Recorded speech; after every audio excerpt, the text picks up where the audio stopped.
Yo, what's up? Magandang araw po sa inyo lahat. Welcome po sa panibagong video natin dito sa Makapili TV. Ngayon, tutuloy lang natin itong usapan na tungkol dito kay Glenchon sa mga isinisiwalat niya dito sa speech niya.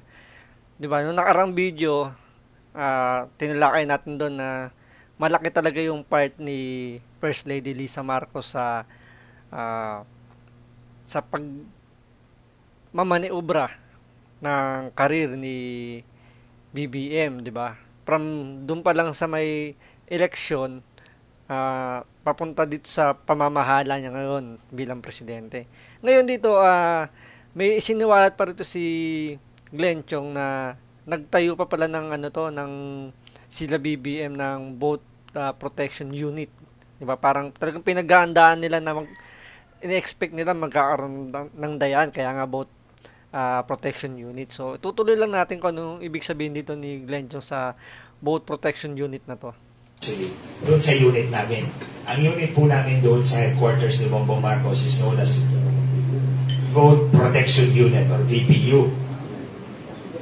Ang office po namin ay nasa 6th floor kasi 7th floor si Bongbong Marcos eh. Si Bongbong Marcos nasa 7th floor, kami nasa 6th floor.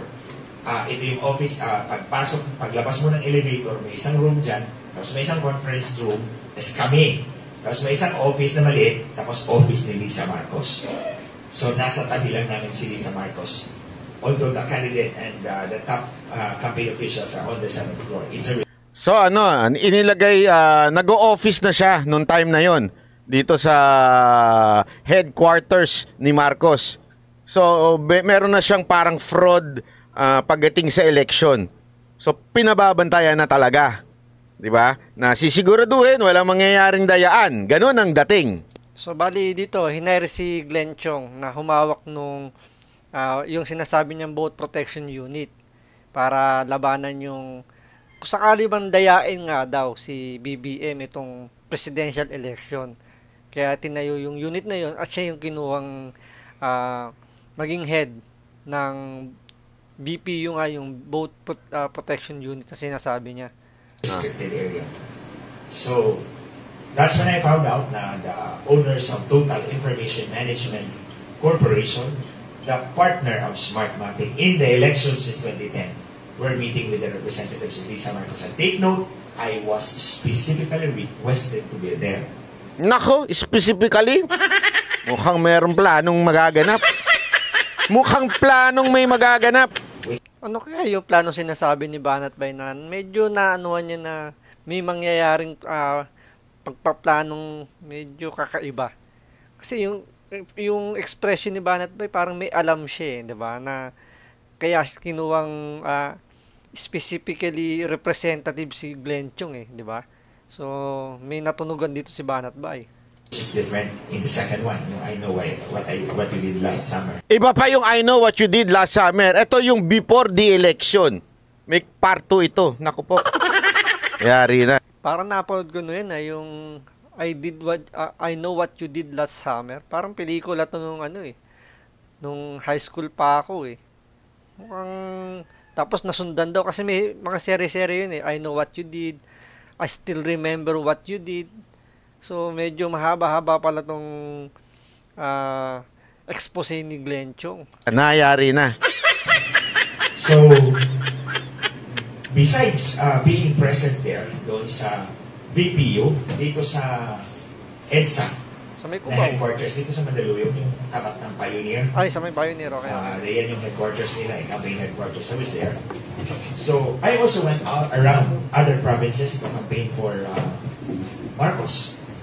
And then, Partido Federal called me and told me to set up a headquarters. So, nag-set up po ako ng headquarters dun sa commercial building namin. Binayaran ko po yung mga volunteers, utilities, everything. Then I told Lisa about it. He said, thank you.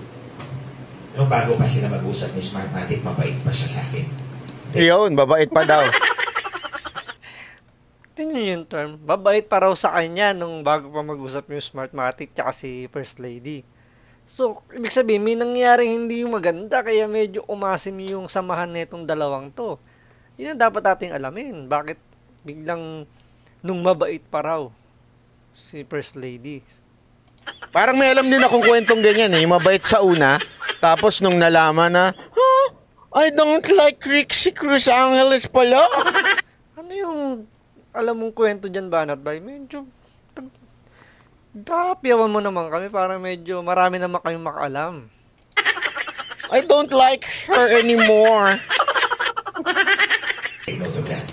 Ang bait-bait niya, sweet-sweet niya. Bago, yung I know what you did last summer. Naku, patay tayo.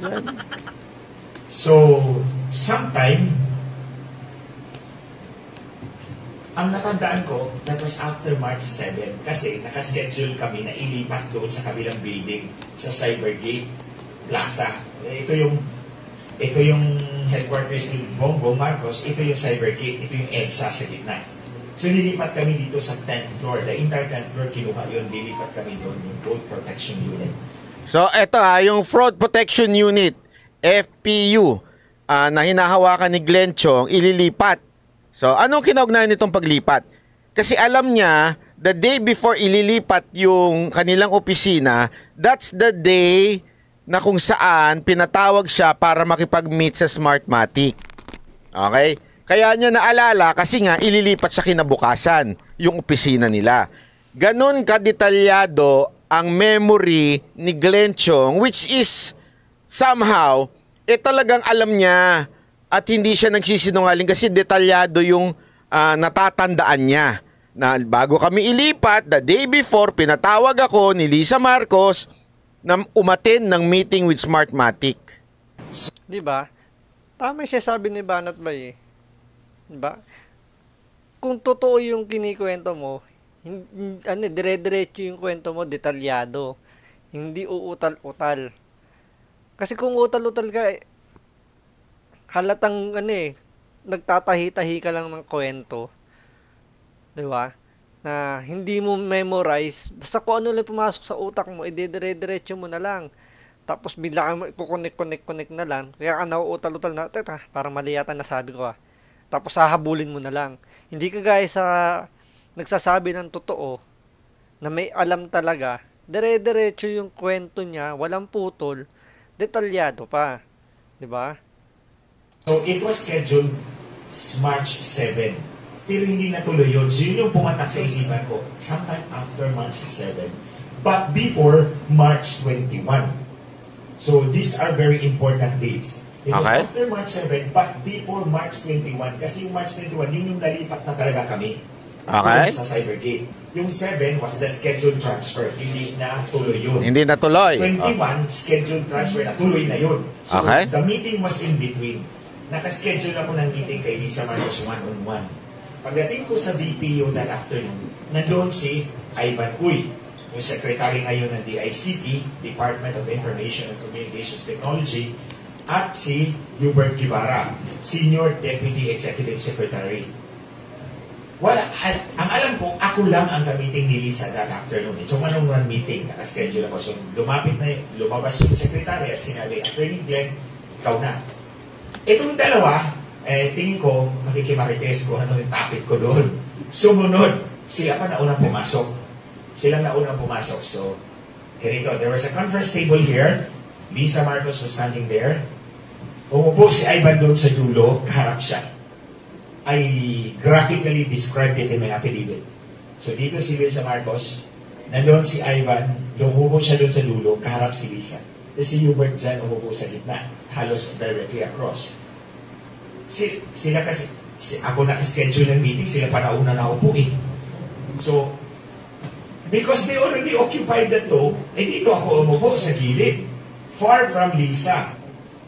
Then, humarap si Lisa Marcos sa kanila at sinabi, guys, I have a meeting with the owners of Smartmatic. I'll just quote the... Guys, I have a meeting with the owners of Smartmatic. I need 2 technical guys to come with me.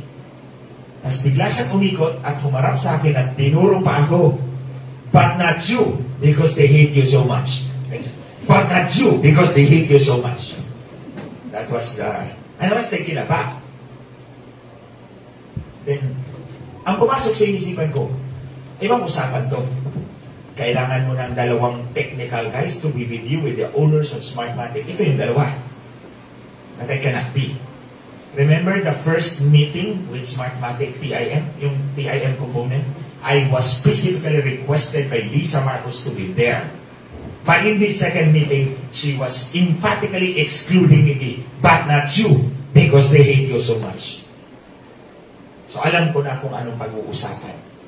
Ibibenta ako nito sa Smartmatic. That was what was on my mind. Ibibenta ako nito. So from then on, lumipat kami sa Vote Protection Unit doon sa Cybergate. I work.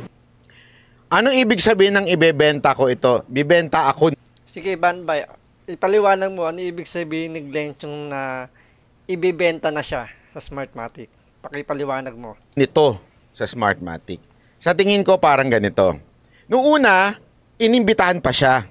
Tama, mali. Hindi nga lang siya naka-attend. Yung pangalawa, sinabi mismo ni Lisa Marcos, not you. Okay? But don't ever forget, before that happened, not you, because galit sa yung Smartmatic. Remember, meron ng pangako si Lisa Marcos kay Glenn Chong. Ano yun? Chairmanship ng COMELEC. Correct, 'di ba? Ipinangako 'yon nung ano pa lang nung bago pa lang mag-eleksyon. Kung sakasakali daw manalo si BBM, si Glenn Chong ang gagawing COMELEC chairman. Sabi ni First Lady Lisa Marcos. At pag siya ang naging chairman ng COMELEC, malamang sa malamang, sisibakin niya ang Smartmatic dahil kaaway nga niya ang Smartmatic di ba? Namatayan nga siya ng dahil sa laban dito sa Smartmatic. So, definitely, medyo malabo yun. So, anong ibig sabihin ng ibebenta ako nito? Ibig sabihin, baka, okay, baka, ang mangyayari, sasabihin ni Lisa Marcos, sige, Smartmatic, magkasundo tayo. Eto, ganito, bla bla bla, bla bla bla. Sasabihin naman ng Smartmatic, okay, sige, papayag kami dyan. Pero, huwag mong papahawa kay Glenn Chong yung COMELEC. Bakit? Yayariin kami niyan pag nanalo kayo. Which is yung talaga mangyayari. Yun yung isa sa magiging plano ni Glenn Chong, na sibakin yung Smartmatic. Siyempre, namatayan siya ng personal aid niya, na kaibigan niya, na bodyguard niya, dahil dyan sa Smartmatic niya, sa pagkikipaglaban nila. Dahil nga nagkakaroon siya ng malaki na yung duda dito ni Glenn Chong, talagang minamanipula ng Smartmatic ang botohan dito sa Pilipinas.